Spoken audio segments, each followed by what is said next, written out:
क्या कोई पिता अपनी बेटी से इतना नाराज हो सकता है कि वो उसकी जान ले ले? क्या कोई पिता अपनी बेटी के सोशल मीडिया इस्तेमाल को लेकर उसकी जिंदगी छीन सकता है? क्या कोई पिता अपनी बेटी के नाम से समाज में ताने सुनकर कि कैसा बाप है अपने बेटी के नाम पर खा रहा है, इसके चलते अपनी बेटी को मौत के घाट उतार सकता है? क्या कोई पिता वाकई में अपनी उस बेटी की जान ले सकता है जिसने उसे उड़ना सिखाया, चलना सिखाया, खेलना सिखाया? क्या किसी बेटी कामयाबी पिता के लिए बोझ बन सकता है कि किसी बेटी का अपनी जिंदगी जीना इतना बड़ा अपराध हो गया हो सकता है कि उसकी सजा हिंदुस्तान को झकझोर कर रख दिया है? यह वो सवाल है जो आज हर हिंदुस्तान के मन में है कि कोई पिता अपनी बेटी के सीने में कई गोलियां कैसे उतार सकता है। लेकिन यह हुआ है। 10 जुलाई साल 2025 को गुरुग्राम में 25 साल की राधिका यादव के कत्ल ने हर इंसान के मन में यह सवाल उठा दिया है कि कोई पिता अपनी बेटी को कैसे मार सकता है, और अगर बेटियां घर में ही सुरक्षित नहीं है तो फिर कहां सुरक्षित होंगी? राधिका यादव का पिता राधिका के लिए सब कुछ था। वो पिता जिसने राधिका को टेनिस का रैकेट थमाया था, उसे खेलना सिखाया था, उसके लिए एकेडमी खुलवाई थी, लेकिन एक रोज घर में किचन में पिस्टल उठाकर उसके सीने में गोलियां दाग दी। यह सिर्फ एक हत्या की कहानी नहीं है, बल्कि परिवार, समाज और सोच के टकराव की एक दर्दनाक दास्तान है। गुरुग्राम के वाजिराबाद में 10 जुलाई सुबह 10:30 बजे एक धमाका होता है। लड़की राधिका यादव के चाचा कुलदीप यादव, उन्हें लगता है कि शायद किचन में कुछ गिरा है या प्रेशर कुकर फट गया।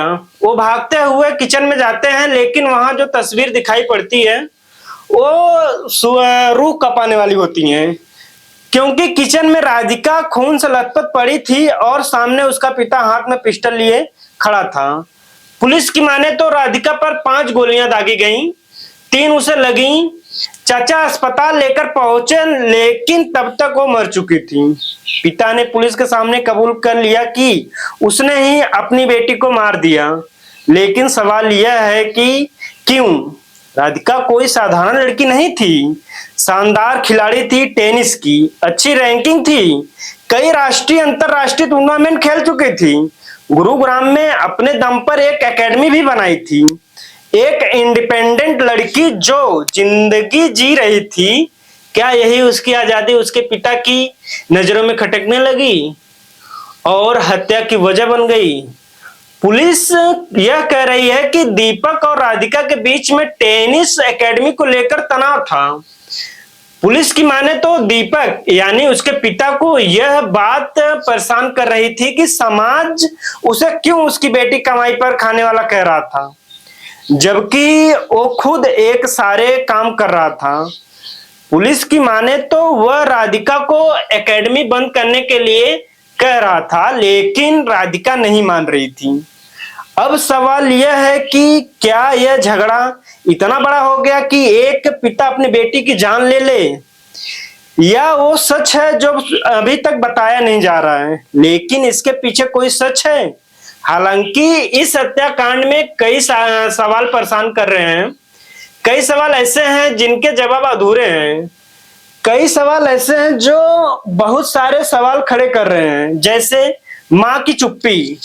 राधिका की मां संजू ने बताया पुलिस को कि जब यह घटनाक्रम हुआ उस वक्त नीचे थी मैं, गोली की आवाज सुनकर मैं ऊपर आई, लेकिन राधिका के चाचा जिन्होंने अस्पताल राधिका को लेके गए और वो ऊपर भागकर आए थे, उन्होंने खुद कुकर और धमाके वाली स्टोरी बताई। वो कह रहे थे कि माता जी उस वक्त ऊपर ही थी। अब सवाल यह है कि अगर जिस लड़की की मौत हुई उसकी मां वहां ऊपर थी पिता के सामने, तो फिर वो झूठ क्यों बोल रही हैं? क्या छिपा रही हैं? क्या कुलदीप जो चाचा हैं वो झूठ बोल रहे हैं, या दोनों में से कोई एक झूठ बोल रहा है और इस कहानी को छिपाने की कोशिश कर रही हैं? दूसरा, राधिका का भाई धीरज कहाँ था? क्योंकि ना पुलिस को ना परिवार को उसका ठिकाना पता है। घर पर था, नहीं तो कहाँ गया था? अगर था तो चुप क्यों है? सुबह के वक्त जब पूरा परिवार आमतौर पर साथ था, भाई और माँ क्यों गायब थे? और फिलहाल वो कहाँ हैं? क्या भाई का भी इस घटनाक्रम में कोई इन्वॉल्वमेंट है? क्या कहानी हो सकती है? बहुत सारे थ्योरी आ रही हैं। पुलिस की थ्योरी के हिसाब से पुलिस कह रही है कि राधिका किचन में खाना बना रही थी जब दीपक गोलियां मारी। पुलिस यह मान रही है कि कोई गुस्से का मोमेंट नहीं था, गोलियां मारी गई, यह साफ साफ बताया है। हत्या से पहले सोची समझी थी, लेकिन सवाल यह है कि नफरत आई कहां से? इस मामले में सोशल मीडिया का भी एक एंगल है।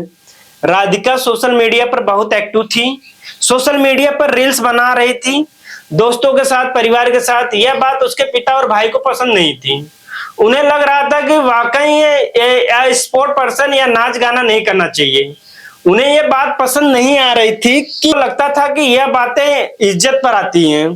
घर में इसको लेकर बहस भी हुई थी। राधिका ने म्यूजिक वीडियो में भी काम किया था।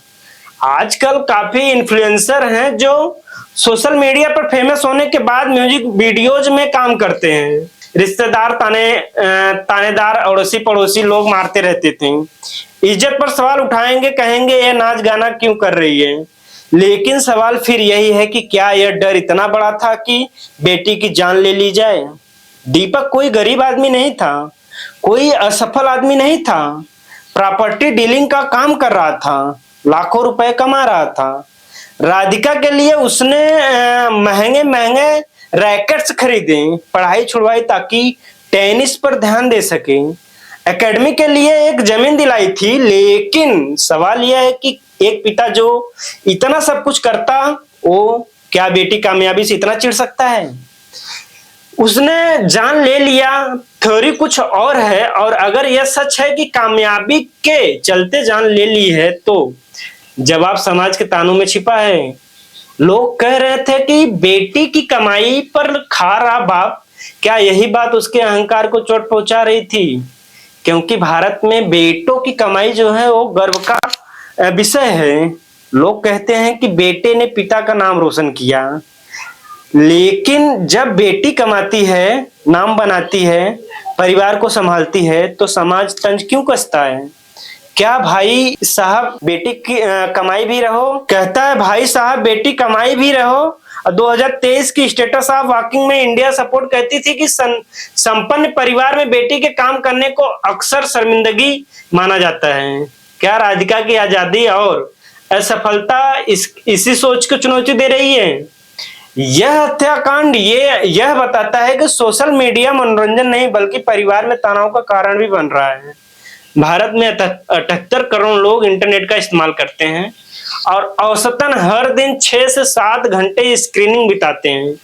दिन भर रील चलाते हैं। जब परिवार सोशल मीडिया पर इंटरफेरेंस करता है तो तनाव की घटनाएं होती हैं। हाल ही के सालों में रील और मोबाइल इस्तेमाल को लेकर कई हत्याएं हुई हैं। यह वही गुस्सा है जो पहले नशे और जुए की लत पर था। फर्क इतना है कि यह जहर स्क्रीन में छिपा है। राधिका की हत्या एक अपराध नहीं बल्कि समाज की सोच की हर जो बेटी सफलता को बोझ बनती है। यह पुरानी मानसिक और नई पीढ़ी की आजादी का टकराव है। राधिका ने अपने दम पर कामयाबी पाई, लेकिन उसी घर में अब वो आसानी जो उसकी तारीफ कर रहा था। यह घटना सोचने पर मजबूर कर रही है कि समाज के तौर पर हमें सोच बदलनी पड़ेगी। बेटी कमाई, आजादी, उसके सपनों पर गर्व करना पड़ेगा। अगर हम नहीं बदलते तो कई राधिका इससे आती जाती रहती हैं। कई राधिका की मर्डर ऐसे होते रहेंगे। राधिका कहानी चेतावनी देती है कि परिवार में सम्मान, समाज और बराबरी के बिना कोई रिश्ता सुरक्षित नहीं है। समाज को समझना होगा कि बेटियां बोझ नहीं है, गौरव की विषय है। और जब तक यह सोच नहीं बदली जाएगी, ना राधिका बचेगी, ना इज्जत का आसानियां बन गई का असली मतलब समाज को समझ में आएगा। तो यह घटना परेशान करती है कि यह घटना सोचने पर मजबूर करती है कि क्या कोई पिता जिसने अपनी बेटी को पाला पोसा बड़ा किया, स्कूल ले गया, कॉलेज ले गया, एकेडमी खुलवाई, क्या वाकई में उसने मार सकता है? इंतजार रहेगा हमें इस खबर के सच के बाहर आने का। जब सच आएगा हम आप तक पहुंचाएंगे। लेकिन एक समाज के तौर पर यह खबर बहुत कुछ सोचने पर मजबूर कर दिया है। जय हिंद।